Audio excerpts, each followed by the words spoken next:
Minister, taxis for many years now have felt that they were not listened to, that they are the last to be listened to when it comes to transport. Yesterday they came out to say that they won't take that anymore. There are 22,000 taxis on the road, between 1,000 and 1,500 in my own county Cork, and all their families too relying upon them.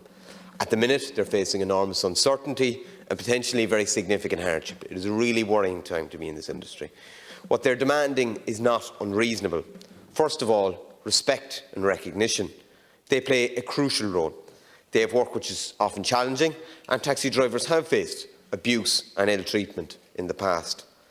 They are a key link in their communities who know regular customers and help those with mobility challenges to function.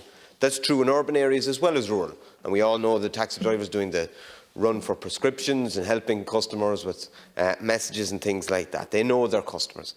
They're often a vital link. Some people have tried to suggest that they're not a public service vehicle. I totally reject that.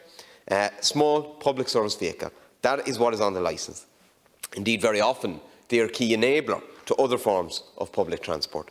I often travel by train here to Dublin, sometimes by bus too. How did I get to Kent Station early yesterday morning? I got a taxi. I've often got a taxi from here to Euston. It's still making a significant difference in terms of the cars that are on the road between Cork and Dublin and other routes like that. So they are public transport. They should be treated as such. And Minister, I'm sure there's limitations on what you can say in your speeches, but I would appreciate if you could make it very clear that you view them as public transport as well.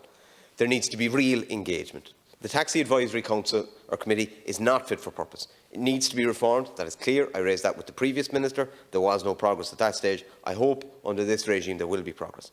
There needs to be real engagement from now on. It needs to be representative. It needs to give a voice to the single plate owner as well as to all others. The cost of owning a taxi has gotten more and more expensive over time. Fixed costs now add up to over €11,000. We need financial assistance. I'd also raise the issue of insurance, and other deputies have raised it. I want to give two examples of, as well as the fact that there are high premiums, there's some sharp practice from the insurance firms as well. I want to raise one taxi driver sent back their disc about 2 months ago, over 11 weeks ago, and they've still received 2 bills for premiums from Liberty Insurance. There's also some taxi drivers who were asked to move the date of their direct debit. They did so, but on the request of the insurer, and they have ended up paying €20 more because of that change of date. So there's some sharp practice there that needs to be tackled as well, and there's the overall need for reform of the insurance industry. We are also calling for a temporary 2-year extension to the rule that requires taxis to be less than 10 years old. If ever there was a time for greater flexibility, it is now. I've also raised in the past the issues around the adverse situation older drivers have faced. We believe 23% of the industry, the drivers are over 66, and they're not entitled to the pandemic unemployment payment.